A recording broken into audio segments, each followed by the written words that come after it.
नमस्कार मित्रांनो, आज आपण जाणार आहोत पुण्यातील ऐतिहासिक ठिकाण म्हणजे आगा खान पॅलेस।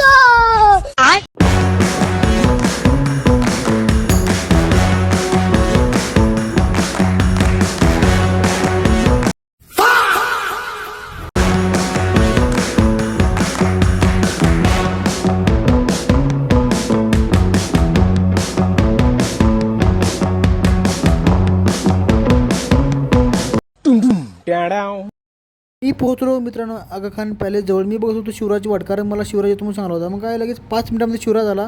मग आम्ही दोघं थोडं बोलत थांबलो। मग तिथून डायरेक्ट निघालो आतमध्ये। मग आतमध्ये गेल्या आधी काढून घेतले तिकीट। मग काय मित्रांनो, आम्ही तिकीट काढून मध्ये गेल्यानंतर सगळ्यात महत्त्वाचं काम म्हणजे आमचं फोटो काढणं आणि व्हिडिओ बनवणं।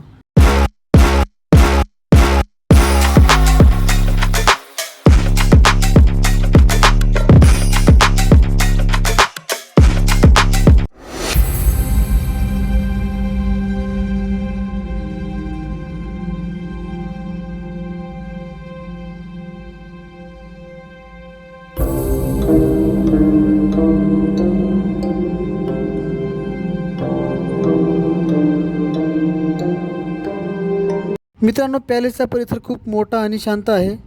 त्या काळात महात्मा गांधी, कस्तुरबा गांधी, महादेव देसाई यांना येथे नजरकैद ठेवण्यात आले होते। मी सगळ्यात शेवटी निघाले महात्मा गांधी यांच्या समाधीकडे। तिथे गेल्या थोडं बघितल्या, तिथं सूचना होत्या, सूचना वाचल्या। मग तिथून निघाल्या मित्रांनो आम्ही डायरेक्ट आमच्या रूमकडे। तर चला मित्रांनो, भेटूया आपण पुढच्या व्लॉगमध्ये। तोपर्यंत जय महाराष्ट्र।